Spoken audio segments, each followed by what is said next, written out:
Hey everybody, Zach here. I'm in the shop again today, and right now I'm actually working on a new knife style. I'm making two blades right now, and I just finished up my very first blade like 2 weeks ago, and it turned out very well. Let me just go ahead and bring you in a little closer to show you what I'm working with. So, yes, this was my very first blade that I made, and it turned out pretty good for the most part. Pretty good. Has a couple quirks I wasn't very proud of, but that's okay. And so my newest style of knife are going to be these. Don't worry about the rust on there. These blanks actually rust very easy if you haven't heat treated them, and all that will grind right off. But I've got these two in the works. This one here, I had started it. I'm not really liking it, so I'll probably end up scrapping that and creating what I can to turn it into something more like this, but that's for a later project. So as you can see, I've already gotten started with these blanks, and I've already ground them out. So what I did was I bought a 1095 piece of steel just from Amazon, and you basically draw out what you want your knife to look like. So I created a custom template, and you can also find some online if you're into that as well. But come up with your template, draw it on, and then using a grinder, this is what I did. I went through a few pieces. It's better to always change your blade, it'll cut easier. Just a helpful tip. And I basically cut it out. I wish I had shown you guys that part, but you know, it is what it is. I'll have to do it in another video.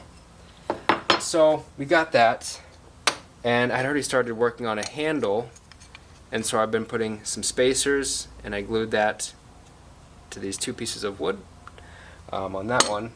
But we're going to start with this one. And so we don't have any holes here, and we don't have the grind. I'm doing Scandi grinds on this. So what we're gonna do right now is place our holes and use our drill press just to make that happen. Alright guys, so for our mosaic pin, you can find those on Amazon, different kinds. We are doing this cowboy one. Can it please? It's kind of hard to see, but this is a cowboy symbol, and it runs all the way through when you buy it. So if you cut it, it'll be on the other side too as soon as you grind it down. Don't worry about all these marks, that'll be all good. And so that's a 5/16 measurement. So that's this hole here. And then for our brass ones, brass or copper, whatever this was, it's brass. It's brass. This is a 1/8, so I have 1/8 there. And when you're looking for drill bits, use cobalt. I don't even think they were that expensive. They're considered more expensive, but these will drill right through the metal. I had trouble with my other ones. They were completely destroyed by using them. So yeah, just use some of these cobalt. They're meant for metal, and they'll go right through it. So we'll go ahead and make our measurements. The way I'm going to do that is just by using my pen. I kind of have a very cheap drill bit, or a drill press I should say. It works for me, but it is very cheap and it moves. So I'm going to try and do my very best just to get this on. But let's go ahead and mark these up. And then we'll move to our drill bit, or our drill press. We'll go ahead and mark these up. Okay guys, so we have our drill press plugged in. And I'm going to go ahead and set up our drill bits in there. I need to stress the importance of using safety gloves and clamps. Especially if you did your edging beforehand, what can happen is this will go in, and then this can start swinging around with the drill bit. I've seen it happen. It's kind of scary, and it'll cut your finger right off or into your hand. So just be very careful. That's why I've got both of these down. And yeah, let's go ahead and get started. Nice and slow. This will probably move a little bit.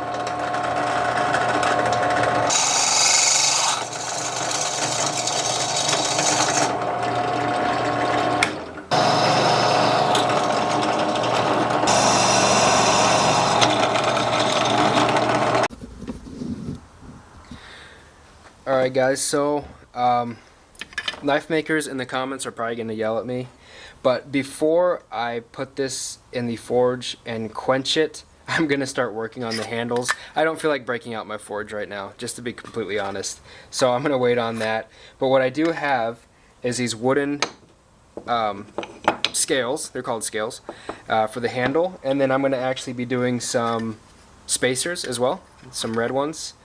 And so what I had to stop and do, because we had gotten our blank cut out here, but I also needed to make one for the handle as well to get the correct shape. And so I cut that out. This is just some very cheap, simple wood. I used an X-Acto knife to do it. Very thin, easy to cut out. And so I basically am just using this to create some spacer handles and then some scale handles. And then what I can do is put them together and then just kind of grind it away and see how that works.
Okay guys, so what I did, we're going to start working on the edge now. We've got our handle that seems to work pretty good, it's in good condition, we ground that down and it seems to fit just fine, so I'm pretty happy with that.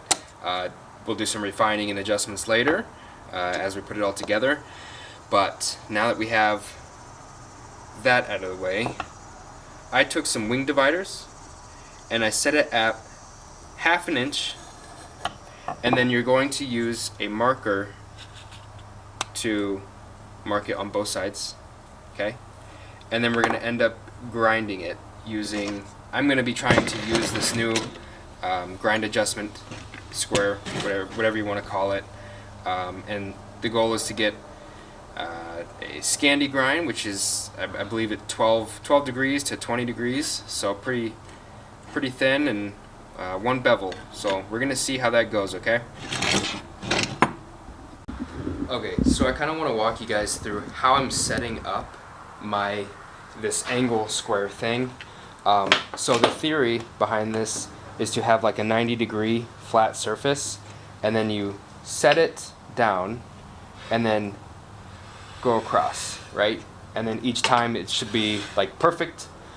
The only problem is that this back side here, this steel plate, doesn't go all the way up, so I'm running into this movement here with my blade. So I'm going to see how that works, but to get my angle, we're going to pretend that this is a perfect 90 degrees. It's probably not.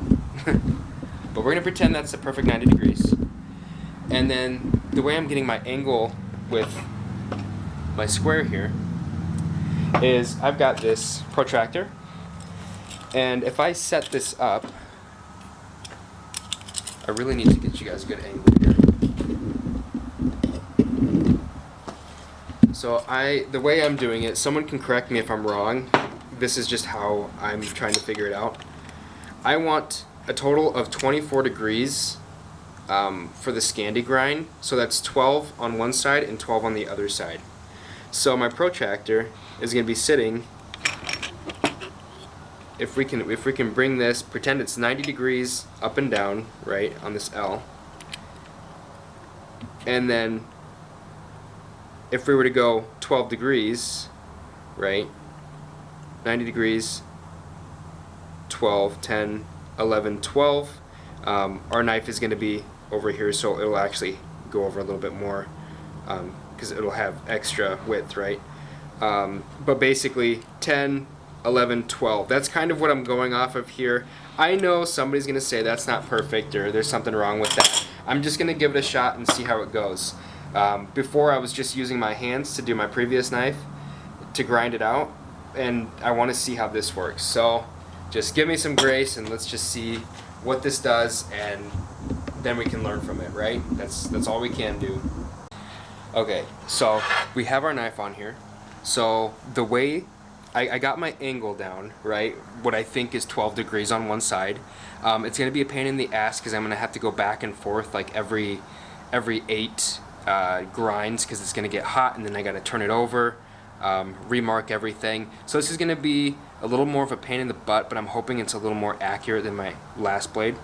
The way I'm setting this up is when I hold my handles, it's going to go across just like that. So I'm trying to only use screws on the handle part so that the blade is left alone. And it seems to be pretty sturdy for the most part. It moves a little bit, but I have some good sturdiness there. And we're going to just see how this goes. I don't know if the angle's correct. I'm looking at it. It looks a little odd. But let's just see what we can do with that, okay?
Okay, so we are doing pretty good. It's pretty straight for the most part.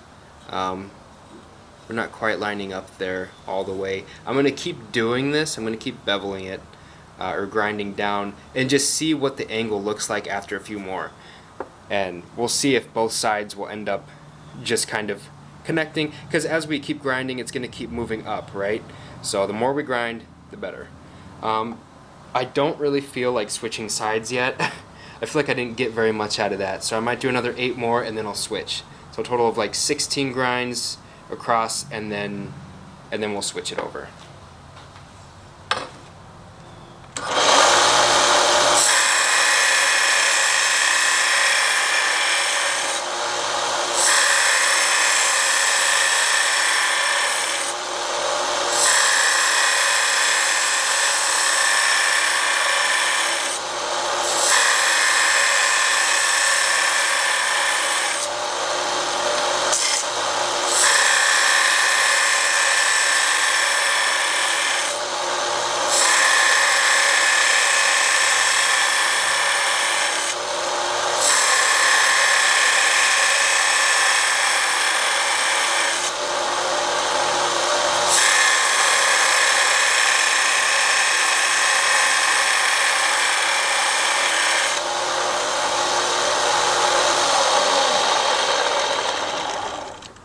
so far so good.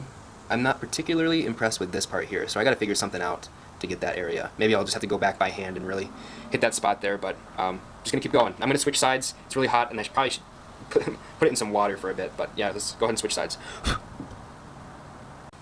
Alright guys, we're back again. We're on the other side, and we're gonna go ahead and do the same thing.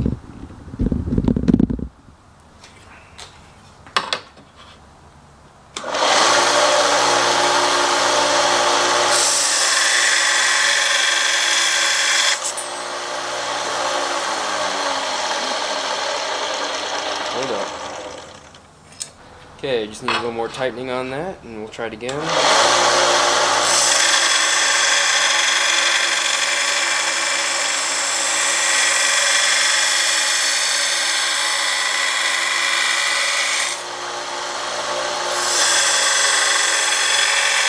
The grinder here, it's hitting this screw here, so I can't get over far enough this way to really pull the grinder over, start on this end, and then go down. So I'm hitting it at a weird angle, and that's just why that's there.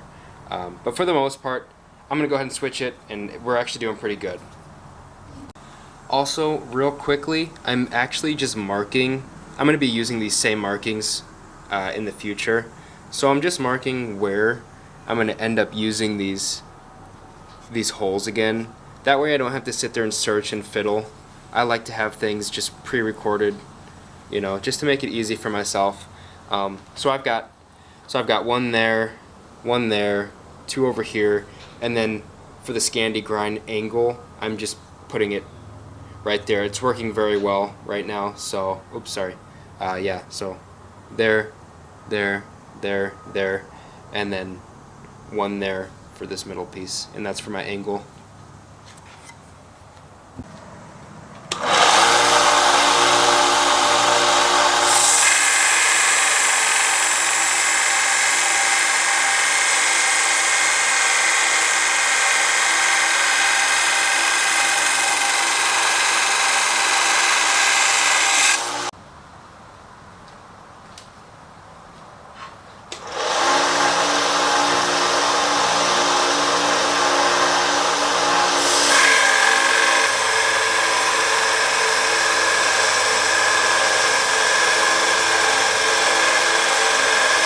Alright you guys, I'm at a crossroads here because we're looking really thin, but we're not sharp yet.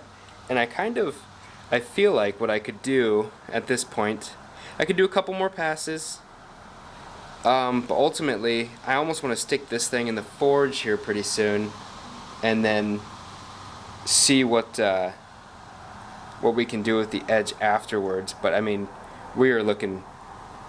that's pretty good.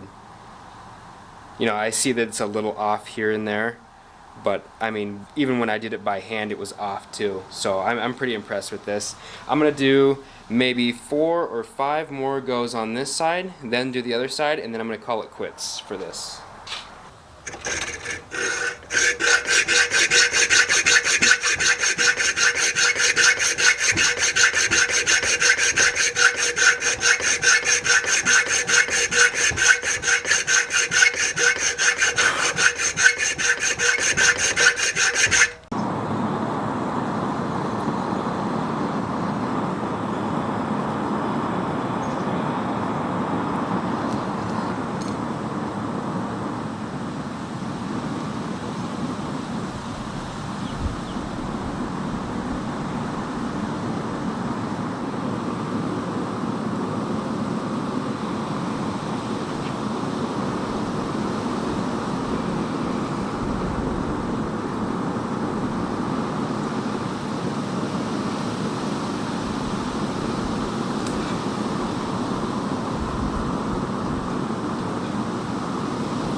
Alright guys, so we put our knives in the forge, we got it up to temperature, and so basically my method that I have learned is to get it red hot around the blade as much as you can. Try to get the handle if you can. It's kind of hard in that, especially to grab it with my tongs. So I try to mostly focus on the edge and then like about here, and then this is, I get it heated there, but I can't always get the full thing in there, the full handle in the fire.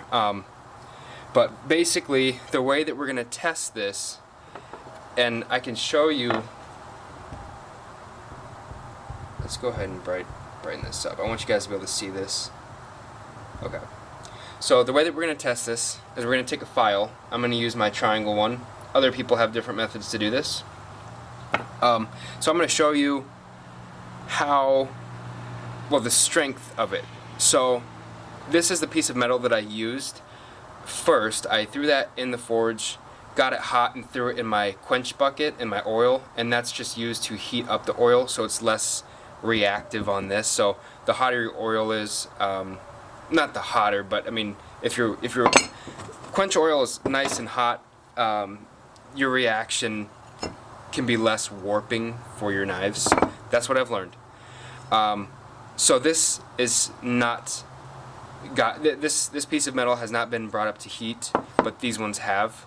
So I'll be able to show you the difference pretty quickly with using the file on there. So just so I can show you, if the knives are heated correctly and quenched correctly, then they shouldn't make a mark easy. So this is not quenched correctly. This is pretty easy just to make a mark in it. It sticks right in, and I'm immediately getting a nice mark there. See that? I don't really have to put much pressure into it, and it just automatically sticks. Now the difference is, like, see how I got these earlier? Those were pretty easy just to make.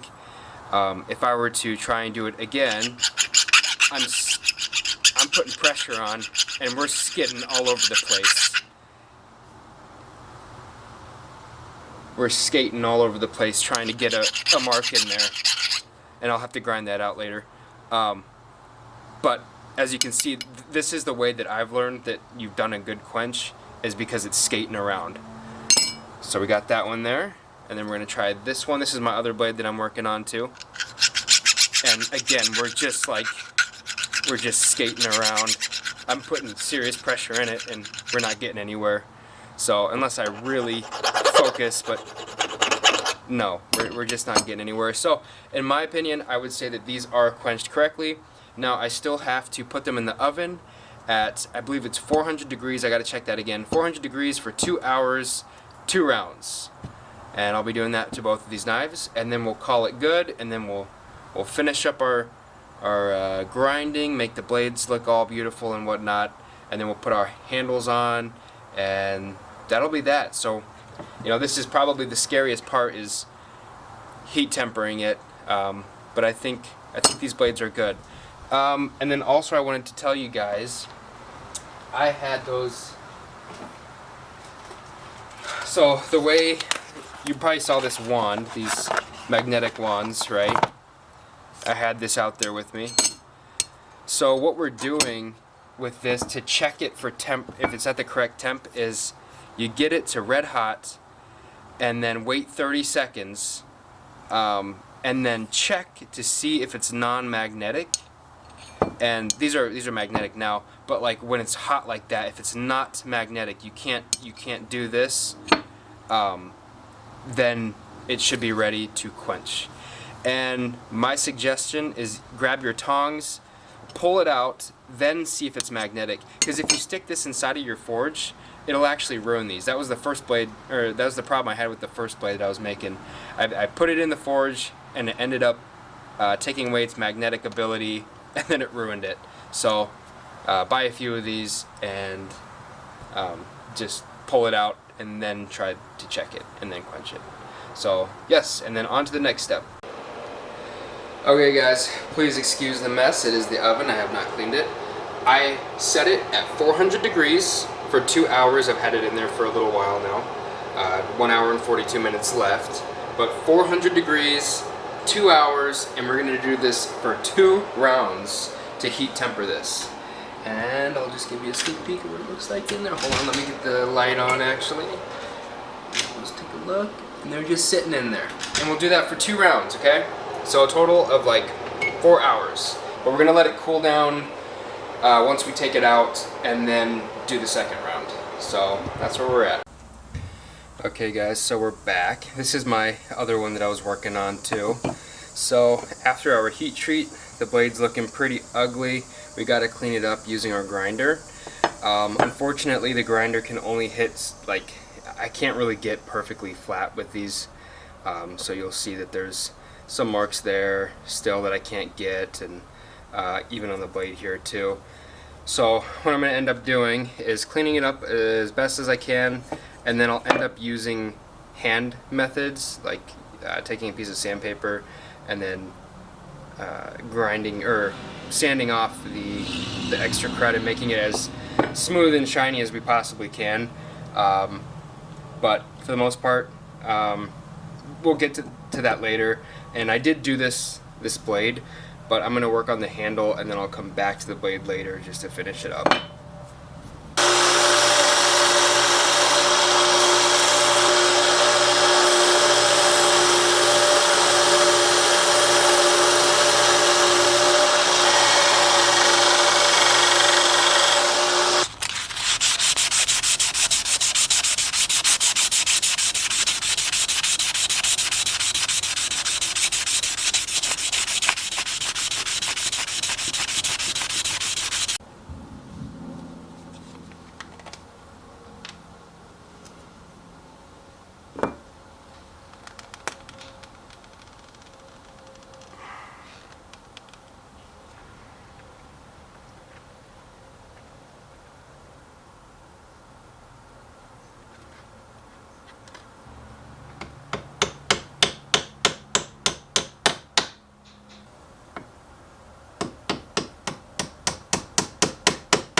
Okay, this one, save that one for later. Got to get a new handle made.